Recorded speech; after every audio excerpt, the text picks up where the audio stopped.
Tēnā koutou te whānau o Auckland Unitarians. Tēnā koutou nā manuhiri. Nau mai, haere mai, ki tēnei whare karakia o te atua. Ko John DiLeo toko inua. No reira tēnā koutou, tēnā tātou katoa. Welcome all, church family and visitors, to this place of worship and fellowship made sacred by Auckland Unitarians for 120 years. Welcome also to those joining us remotely or watching the recording at some later time. My name's John DiLeo, and I'll be leading our service today. Our welcome words are by Christian Schmidt and are suitable to the occasion. No matter who or what you are welcome here. Let's be clear. Here we welcome goblins and ghouls, saints and sinners, angels and devils, zombies and werewolves, vampires and witches. We welcome princesses and princes, paupers and farmhands, aliens and astronauts, robots and cyborgs, firefighters and police officers, nurses and doctors, cowboys, cowgirls, cowfolk of all varieties. We welcome Superman, Wonder Woman, Black Panther, Batman, Spider-Man, Black Widow, and Thor. Indeed, we welcome both superheroes and superstars. In short, we welcome people, monsters, and all other manner of creatures. Here, we welcome you and all of who and what you are. Welcome, let us begin. My opening words are a springtime call to worship. The earth is warming, the bird song increases, the sweeter breezes brush our cheeks, and the earth holds hope in its seeds and buds. Come, let us gather this morning with joyful noise, with warm hearts, and with hopeful spirits, for we are one with the renewal of the earth and blessedly held in the love of one another. For today's opening song, I've selected hymn number 175, We Celebrate the Web of Life. The recording I'll be playing was produced by the Community UU congregation at White Plains, New York.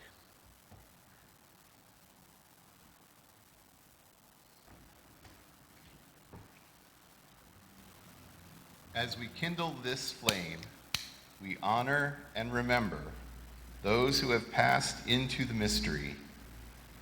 Their brightness lives on in our vision. Their courage lives on in our commitments. And their love continues to bless the world through us. If you wish, you're welcome to recite with me the covenant of our congregation. Love is the doctrine of this church. The quest for truth is the sacrament, and service is its prayer. To dwell together in peace, to seek knowledge in freedom, to grow, to serve humankind in fellowship, to the end that all souls shall grow in harmony. Thus do we covenant with each other and with our God. Let your eyes slip down to the word on the next line. Oops.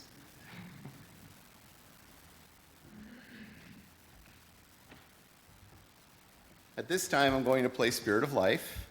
Because I liked it so much last time I used it, I'm again using the recording by the All Souls Virtual Choir of the All Souls Church in Washington, D.C., which includes the verse sung first in Spanish and then in English.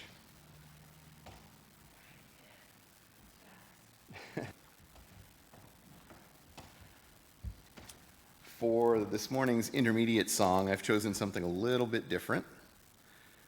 I'll be playing This Is Halloween, the scene from A Nightmare Before Christmas.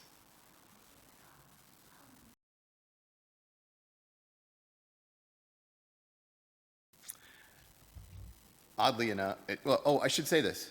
Happy Halloween. Which I know is a much bigger deal in the US than it is here. And that makes us sad. So this morning I'm going to read two pieces, followed by some really random musings since I wrote them just a few hours ago.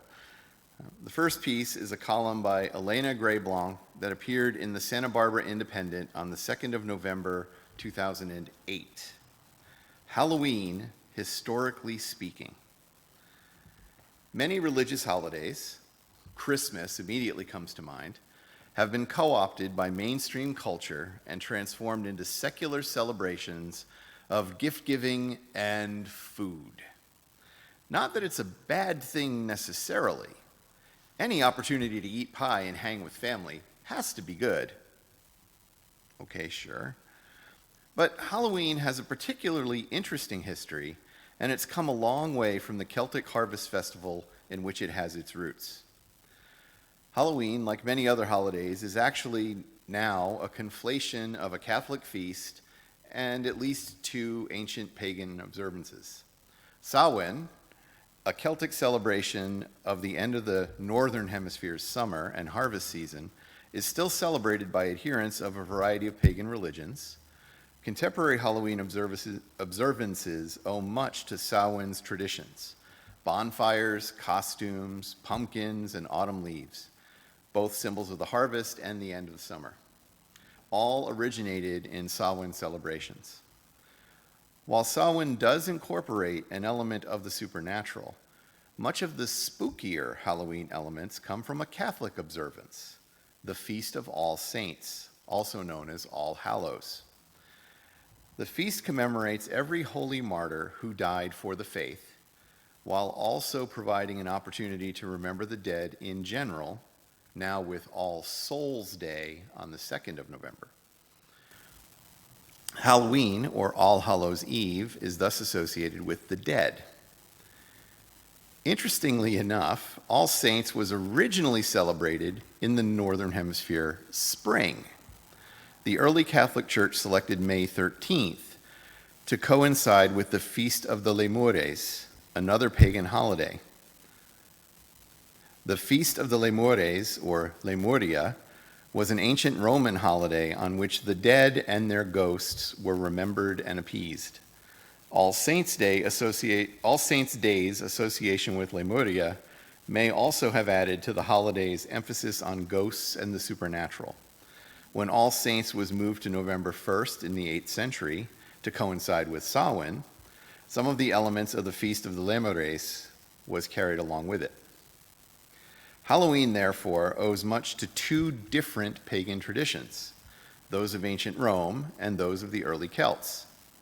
It's likely that the Catholic Church selected May 13th and then November 1st as the date for All Saints in order to strengthen Christian worship through the co-option of other conflicting traditions. While this tactic, frequently used by the Catholic Church in the selection of other dates, was effective at the time, it's ironic that Halloween and its pagan traditions are observed far more frequently than All Saints, the feast this co-option was intended to promote. Catholics do observe All Saints' Day, but Halloween is observed by a majority of Americans who may or may not have any religious affiliation. So as you polish off the Halloween candy and put away the decorations for another year, remember the richness of tradition that's led to this incredibly fun holiday. There's a lot more religious and spiritual history to Halloween than typically meets the eye. The second item is an article from the St. Neots Museum website, Yule, Christmas's pagan ancestor. In case you're wondering, as I did, St. Neots is a town in England about 80 kilometers north of London and west of Cambridge. The 21st December is the winter solstice, which traditionally marks the beginning of Yule, a pre-Christian festival still in part celebrated in Scandinavian and Germanic societies. Whilst it's easy to get wrapped up, pun intended, in the jollities and frivolities of Christmas, we thought we'd take a moment to look at its distinctly pagan roots. Like with many pagan beliefs, Yule is centered around the sun. The modern word Yule has a few possible etymological origins. In Old Norse, Jol, or Yule, could refer to a feast to the sun and formed part of one of the many names given to the chief god Odin, who is often known as Yule-father or Yule-father due to his strong association with the sun. It could also be used as a general term attributed to the gods associated with the Yule festival, the Yulnar, or the Yule ones. Sorry, the Yolnar. I can't do those, sorry. In Anglo-Saxon, the word whale is attributed to meaning wheel and was associated with the wheeling points that the sun travels through throughout the year, the summer and winter solstices being two such points. In addition, Geol or Geola was the name attributed to a month of the year which fell between modern December and January. So you can see it's hard to pin the etymology down for sure. Though the possible origins of Yule may be varied, in Germanic, Celtic, and Saxon societies, the significance of the Yule period and the celebrations attributed to the festival are all broadly the same. Rather than being observed on a single day, Yule begins on the winter solstice and lasts between 12 days and a month, depending on the belief system. Interestingly, though the winter solstice normally falls on the 21st or 22nd December in our modern calendar, under the Julian calendar, named after the Emperor Julius Caesar, the solstice actually fell on the 25th December itself. For early societies, December was a bleak and uncertain time of the year, and the fear that the sun may not return unless appeased drove the practices associated with Yule. On the solstice and the 12 days following, Celts welcomed the new sun, though its arrival was by no means guaranteed. This was a time to pray to the Yule deities to ensure the sun's return, and that it would bring with it fertile and bountiful lands in the year to come. Feasts were thrown and fires lit to symbolically recall the sun. The most well-known tradition associated with Yule involves the Yule Log, though unsurprisingly, this hasn't always been made of chocolate like the version that many enjoy today. During the 12-day period of Yule, Celtic tribes believed that the sun stood still in the sky, and it was tradition to keep a Yule log burning to coax it back into moving again, as well as to conquer the darkness and banish evil spirits. Anglo-Saxon tales of the Yule log, or Gaelstock, attest to whole tree trunks being used as the log, which were progressively fed into the fire as they burnt down. The end of each year's log was kept in order to light the log in the following year. This, along with the ashes from the log, were kept in order to ward off a range of misfortunes, from toothaches and chilblains to hail and even lightning. Other practices that we're familiar with today included bringing evergreens, such as holly, ivy, and mistletoe, into the home as a reminder of the return, spring, and new life in the new year. Mistletoe, in particular, was hung above doorways as a symbol of hospitality and to ward off evil spirits. With many pagan traditions such as these, however, the introduction of Christianity ensured that Yule began to take more of a back seat in December celebrations, though references to Yule or Yuletide are found peppered throughout history. In Robert Herrick's book, Ceremonies for Christmas, written in the late 16th century, he makes reference to the Yule log, saying, "Come, bring with a noise, my merry, merry boys, the Christmas log to the firing." Victorians were also keen on the idea of the Yule log, bringing albeit smaller versions into their home to burn for 12 hours rather than the 12 days as originally practiced. Christmas trees also became popular in England in this period, the origins of the practice developing from the importance of evergreens in pagan Yule festivities. As for the cake form of the Yule log, it's recorded as early as the 19th century, first appearing in the bakeries of Paris. You may not recognize Yule itself or celebrate the birth of a new year at the solstice, but elements of the festival will certainly be present in your home. Whether you go for that chocolatey dessert, decorate a Christmas tree, or have greenery, the real deal or representations around your home, those elements can all be traced back to this pagan festival celebrated long before Christmas.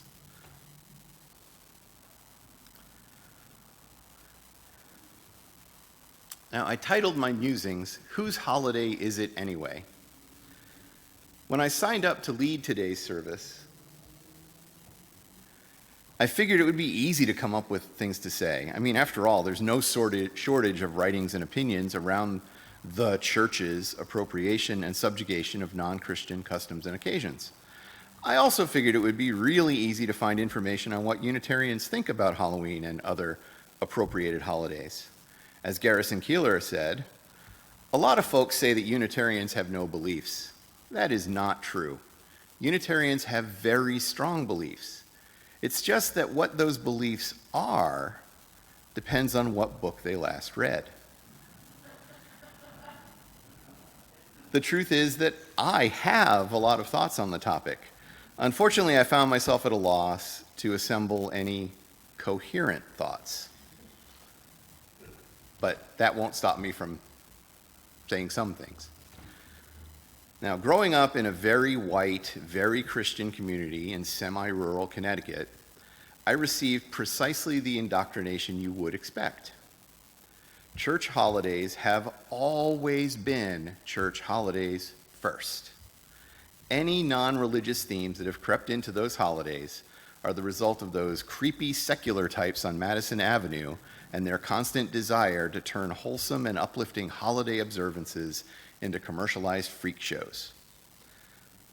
Of course, once you do even a little digging, rather than simply listening to what your Christian clergymen tell you, you learn the truth is often quite the reverse.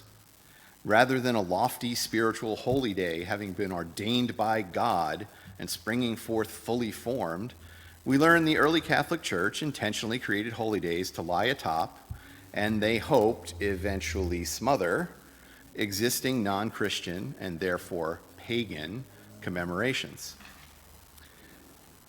An interesting aside here. Once I became aware of Christian or Catholic holiday appropriation, I came to assume that was always the reason the church put every holiday where it is, including the date of Christmas.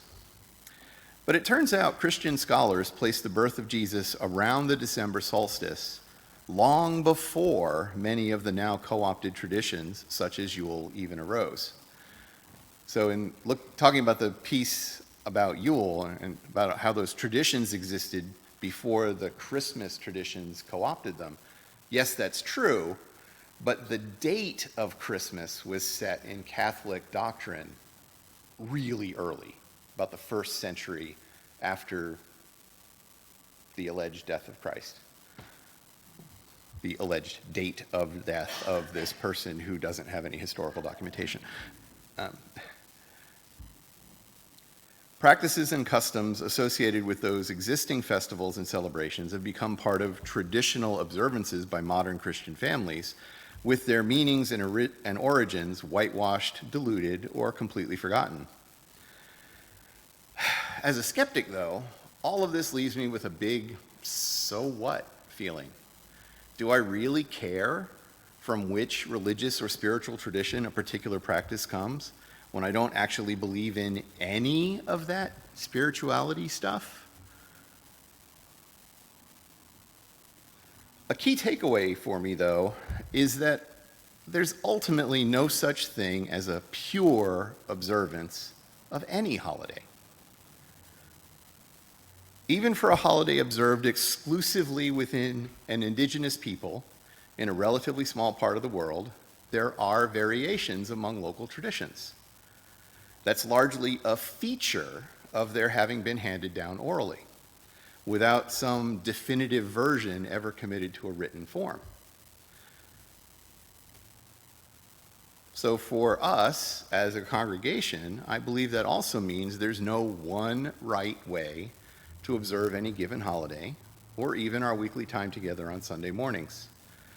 We do have a framework of traditions, such as lighting candles and singing Christmas carols on Christmas Eve, lighting a chalice and sharing our joys and concerns on Sunday mornings, and marking the turning of the seasons with annual events, the service auction, our water communion Sunday, the pledge drive, and so on. But within that framework, there is, and there is supposed to be, broad latitude to vary the details, as suits the circumstances or the personal preferences of those organizing each event. Any approach to leading an event that accomplishes the purpose of that event, while upholding our core principles, is valid. In practice, some things will turn out simply not to work in a given circumstance, and we need to take those lessons learned into account when planning similar events in the future. Turning our attention specifically to our weekly time together on Sunday mornings, you've noticed there have been a lot of changes, many brought about as we weathered and continue to be concerned about COVID. For those online, if you didn't hear, today had been planned to be Frank's first time back at the piano. However, he's home isolating and testing for COVID because he's quite ill. So that's something we deal with on a weekly basis. There are members of our congregation who may never again feel comfortable attending in person on Sunday. We continually have to adapt to last-minute changes of plan because some key participant is home isolating after a positive rat. Many of the things we try as service leaders will turn out not to work well in our new hybrid reality.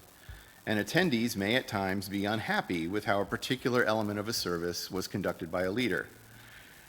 As it says in the John Lydgate quote, popularized by Abraham Lincoln, you can please some of the people all of the time. You can please all of the people some of the time, but you can't please all of the people all of the time.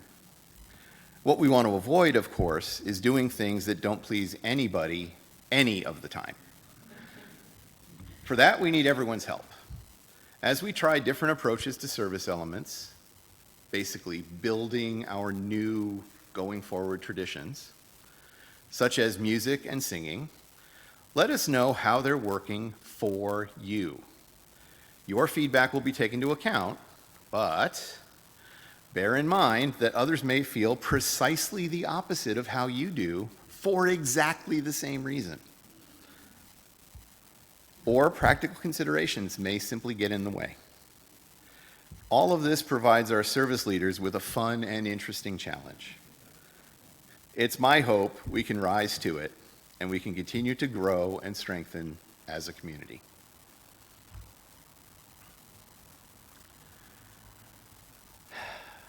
Now,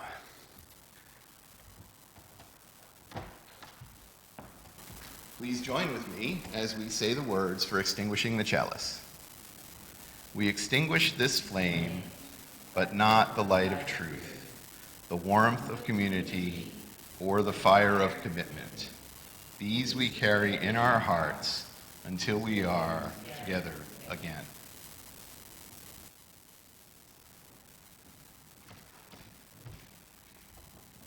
For our closing song, I've selected hymn number 163 for The Earth Forever Turning.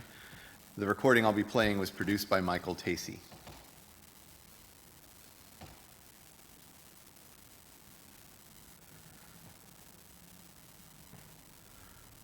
For our closing words today,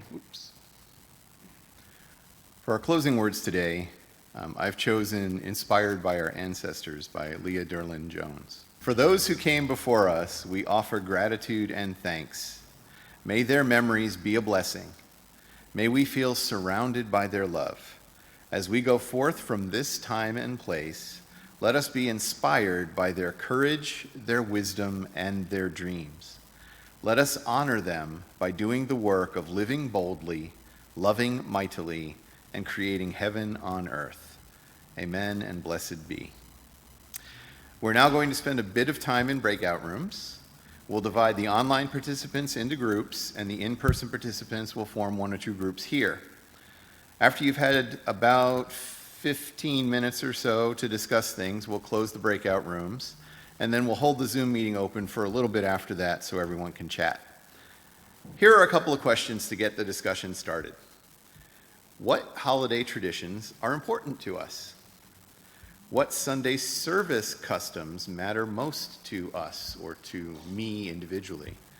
And if you feel like something is missing from our new normal traditions, how can we regain it within our current constraints?